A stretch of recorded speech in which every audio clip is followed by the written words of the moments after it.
Eh bien, bonjour à toutes et à tous. Deuxième vidéo du jour, comme d'habitude, sur le tournoi hebdomadaire Raid à venir. On est sur un tournoi booster de bonus 5 étoiles avec le violet qui est interdit. Donc, le violet, ça fait 2 semaines de suite que les héros sont sur le bench, sur le banc.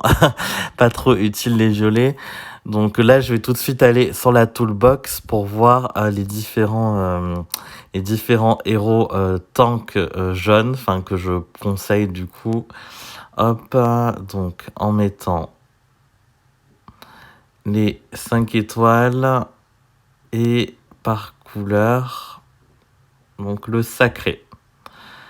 Sachant que c'est pas une obligation, bien sûr, de mettre un tank sacré, mais vu qu'il n'y a pas de violet, a priori, ça va être les choix les plus évidents. Pour moi, il y a un héros qui récemment va briller sur ce tournoi. Malheureusement, je l'ai pas monté, mais si c'est votre cas, je vous conseille fortement de le mettre en tank. Ça va être Devana, parce que là, sur un tournoi booster de bonus, elle est juste géniale. Elle va donner déjà un bonus avec le lien élémentaire si vous mettez plusieurs jeunes dans votre équipe.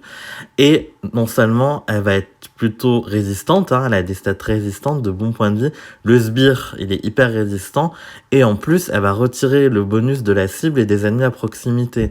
Donc vous allez retirer aux adversaires les bonus sur potentiellement 3 cibles. Donc c'est un très bon tank. Après, dans les héros un peu plus classiques qui me viennent à l'esprit, historiques on va dire, qui me viennent à l'esprit, ça va être notamment Guenièvre, si je la trouve, qui va être un tank intéressant, même si là le violet est interdit. Guenièvre, elle punit les mauvais boards, parce qu'elle réduit le mana et elle va redonner de la santé. Vraiment Guenièvre très intéressante aussi, avec une stat défensive pour un héros ancien entre guillemets de 778 de base, donc qui est plutôt pas mal. Ensuite, un tank que je trouve très pénible, pas parce qu'elle tape super fort, mais elle est d'une pénibilité vraiment, elle peut être juste horriblement pénible à affronter. Ça va être Nice qui est une sorte de Lixio améliorée. Parce que elle va du coup enlever la mana, taper tout le monde et baisser la précision. Donc un combiné de Lixio plus de la baisse de précision. Et en plus, le lien élémentaire va donner de la génération de mana à tous les alliés. Donc ça, Nice, très intéressante aussi. Et dans les tanks... alors là, pas forcément dans une logique d'avoir des bonus, mais quoique si, il y a un lien élémentaire aussi.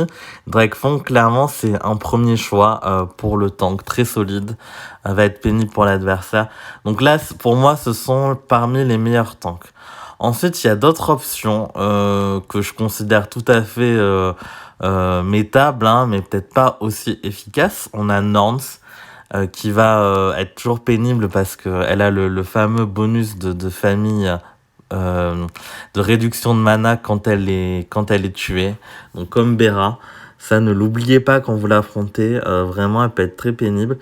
On a Onatel qui est pas mal du tout, bonne résistance en défense. Elle donne des bonus, il y a un lien élémentaire, donc Onatel, je l'ai sur mon petit compte, ça sera probablement celle que je vais mettre. Ah si, et il y en a deux autres même que j'ai oublié parmi les top tanks, donc on élargit un top 5 à un top 7 on va dire. Ça va être Sif bien sûr, qui est juste génial en défense. Sif, où est-elle là? Sif qui n'est plus à présenter. Certes, une défense pas trop impressionnante, mais là, le boost de génération de mana et la réduction des dégâts, ça c'est juste génial. Donc Sif. Par contre, on peut facilement la contrer avec un héros qui va enlever les bonus, bien sûr. Donc voilà, à voir. Et Vivica costume, pourquoi pas? Elle est lente, mais en tant que si elle déclenche, elle va du coup baisser la défense de tout le monde et retirer les bonus ennemis, donc elle est aussi envisageable. Il y a aussi Professeur Lindenbrock, très intéressante, avec le boost de santé, et en tank c'est juste une horreur parce que n'oublions pas qu'elle déclenche rapidement avec 20% de sa mana qui est entamée, donc avec une troupe il me semble 17 ou 23, elle est moyenne sur le premier déclenchement. Donc, regardez ses statistiques de défense à 807, donc clairement envisageable. Odin, après Odin, j'ai beaucoup réfléchi en amont, je l'ai sur mon principal. Est-ce qu'il ferait un des meilleurs tanks? Je ne sais pas, parce que du coup, s'il y a Odin en tank, forcément, ça appelle à partir en jaune en face.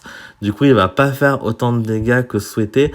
Après, il va quand même donner la génération de mana aux alliés. Donc, bon, pourquoi pas. Mais je pense pas que ça soit le meilleur tank. Musashi est envisageable aussi. Pas trop mal, quoique ses stats défensifs sont quand même plutôt basses. Et on a une nouvelle arrivée avec Léonidas Costume. Surtout là, si vous alignez plusieurs jeunes, qui peut faire très très mal. 390% de dégâts à la cible et aux dégâts mineurs. Moins 54% de défense contre le sacré pendant 4 tours. Hein. Donc ça, vraiment intéressant aussi. Mais si je devais résumer sur les meilleurs tanks pour moi, donc il y aurait Drakefong, il y aurait Devana, Lindenbrock, on l'a vu, il y aurait Guenièvre, Nice notamment. Capitaine Cockney est envisageable, juste de par ses gros dégâts. Là, on n'est pas du tout dans une logique de se donner des bonus supplémentaires, mais il peut faire très mal. Et Beiyong, pourquoi pas, parce qu'il donne à tous les alliés sacrés 30% de défense contre les compétences spéciales, mais il va toucher qu'une cible, c'est un peu ce que je lui reproche, mais il est intéressant. Faline est envisageable aussi, pas dans une logique de boost de bonus, mais plutôt pour ralentir l'ennemi, et elle fait quand même très mal sur 3 cibles. Gardien Gazelle, le problème c'est que du coup il m'a ne donné qu'un seul boost, et si Gardien Gazelle l'ennemi arrive à s'en débarrasser rapidement, ça va conférer une réduction de mana de 100% à tous les héros en défense. Donc je le conseillerais plutôt pour l'attaque sur ce tournoi, pas pour la défense en tout cas. Inari est une option envisageable, même si elle a une défense plutôt basse. Si elle est emblémée, elle peut être pénible, donc pourquoi pas Inari, mais c'est pas un choix A pour moi. June Costume est envisageable aussi, pas dans une logique de booster de bonus, mais parce qu'il tape très fort et il peut faire très mal. Justice Costume est envisageable aussi. Après, ça sera pas un des meilleurs tanks, mais là, elle se donne un bonus à elle-même de génération de mana pour 3 tours. Encore faut-il qu'elle déclenche. Lapin Blanc est aussi envisageable pour le debuff de défense. Donc là, pas dans une logique de boost de bonus, mais parce que c'est un bon tank qui tape sur 3 cibles. Pourquoi pas. Je crois qu'on a fait le tour. Ah, et Mika. Mika, oui, j'en ai pas parlé. Donc là, oui, il est aussi intéressant sur ce tournoi. Avec le partage de dégâts et le boost de mana aussi. Donc oui, pourquoi pas Mika. Par contre, il faudra veiller à mettre des héros très offensifs à côté, parce que il est pas, faut pas mettre des héros passifs avec lui, sinon on a un centre qui est trop passif. Hein, voilà. Poséidon est envisageable, du coup. Il est combattant, il peut avoir le boost de classe qui va l'aider à tanker entre guillemets si il ressuscite, donc pourquoi pas. Rana Costume ou Rana dans sa version normale est envisageable, mais pas parmi les meilleurs choix pour moi. Bon, je vais pas m'attarder sur Rock, Thor, voilà. On a quand même du choix sur les héros jeunes. Ensuite, si je vais voir les héros 4 étoiles, parce que je fais une petite dédicace à Boria qui me dit oui, les free-to-play, bon, je vais descendre aux 4 étoiles. Je vais pas aller au 3, mais je vais parler des options 4 étoiles aussi, parce je sais que dans ceux qui me regardent, tout le monde n'a pas forcément plusieurs choix sur les héros 5 étoiles. Donc là, de façon assez standard, Brume va encore briller sur ce tournoi en immunisant les bonus. Après, faut qu'elle soit emblémée, parce que sinon sa défense est trop légère. Donc Brume, pourquoi pas. Chao Costume est intéressant avec le vol de mana sur une cible, donc pourquoi pas le mettre, que ça soit en tank ou ailleurs, et il est druide sur sa classe, et du coup il va pouvoir générer des sbires épineux et résister plus longtemps. Ensuite on a Dandré, ceux qui ont eu la chance de l'avoir, il va donner un boost de mana de génération à tous les alliés. Je suis pas fan d'un soigneur en tank, mais vu qu'il donne un boost à tous les alliés, et pas seulement les jeunes du coup, bah pourquoi pas, pourquoi pas. Hop, désolé. Ensuite, nous avons Gulin Bursty, qui est toujours un tank envisageable. Il est lent. Après, il va seulement se booster lui. Mais bon, pourquoi pas, Gulin Bursty. Utao costume, du coup, c'est un tank qui est envisageable, mais c'est pas le meilleur.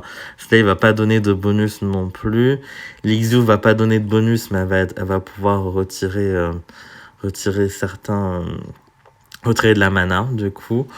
Donc là, en 4 étoiles, du coup, ma préférence irait à Brume. Voilà. Ensuite, si je compose ma défense, donc en jaune, vous allez le voir, je n'ai pas trop de choix, enfin, je n'ai pas les meilleurs choix possibles. J'ai Zuri, mais comme je vous l'ai dit, un soigneur en tank, et là, elle ne donne pas de bonus, donc je vais pas la privilégier. J'ai Gazelle en 5 étoiles, j'ai Akorog, mais il ne donne pas de bonus. J'ai Odin. Donc lui, potentiellement, ce serait lui que je mettrais en tank, même si c'est quand même pas forcément un choix qui est le meilleur sur ce tournoi, parce que comme je l'ai expliqué, bah si y a Odin en tank, l'adversaire va probablement partir avec du jaune et va éliminer les tuiles jaunes du plateau. Du coup, en tank, je ne sais pas. Et puis de toute façon, si Odin est en défense, enfin, l'adversaire va forcément partir avec du jaune. J'ai Poséidon, qui est envisageable aussi. Après, Sif, je l'ai pas monté malheureusement, et Devana, pas encore. J'ai Vivica costume, mais sans emblème. Du coup, là, je vais... Ah, il y a Malozzi aussi, c'est vrai, j'en ai pas parlé, il donne un lien élémentaire à tous les alliés. Là, du coup, je vais un peu renverser la logique et je ne vais pas partir avec un tank jaune sur ce tournoi. Je vais utiliser, j'espère que je serai pas, je vous donnerai les résultats de cette défense, que je ne serai pas contredit par les faits, mais je vais partir par le trio qui a longtemps dominé la méta, c'est Frigg, Grenade, Odin en fait. Pourquoi? Parce que Grenade va quand même donner un bonus, elle est pénible, hein. Là j'ai pu l'emblémer à 11, malheureusement elle est pas plus emblémée, mais là si j'ai un enchaînement de Frigg et de Odin, bah, l'adversaire va être en difficulté. Ensuite, je vais mettre Poséidon en sniper. Je pense qu'il peut être intéressant. Et en troisième, je pense que je vais aussi mettre du jaune. Et là, du coup, il n'y a pas trop de choix parce que j'ai Malozzi, j'ai Akorog et j'ai Zuri. Mais j'ai déjà un soigneur en tank. Donc, je vais mettre Akorog. Voilà, je pense partir sur ça. Je pense pas avoir une défense A parce que c'est pas la top défense sur ce tournoi. J'aimerais bien avoir une défense B au moins pour ne pas être trop handicapé. Sachant que sur les tournois 5 étoiles, c'est moins handicapant d'avoir une défense qui n'est pas A que sur les 3 étoiles. Parce qu'il y a moins de personnes. C'est une discussion que j'ai eue avec Pyramide dans l'Alliance avec d'autres personnes. Là, les tournois sont vraiment importants à cause des haters qu'on peut loot. Et sur les tournois 5 étoiles, il y a beaucoup moins de concurrence vers la fin parce que beaucoup plus de personnes ont tendance à abandonner, alors que sur les tournois 3 et 4 étoiles, les personnes ont plutôt tendance à mettre les gemmes pour continuer. Du coup, ce n'est pas parce que vous avez une défense E, D ou C qu'il faut se dire ah ben le top 1% est hors d'atteinte. J'ai déjà eu des top 1% et sans faire 25 victoires, hein, en faisant peut-être 21-22 victoires avec une défense C et arriver à gratter un top 1% ou top 5%. Voilà pour cette analyse du tournoi à venir. Je vous souhaite un bon week-end et à bientôt pour d'autres vidéos. Merci.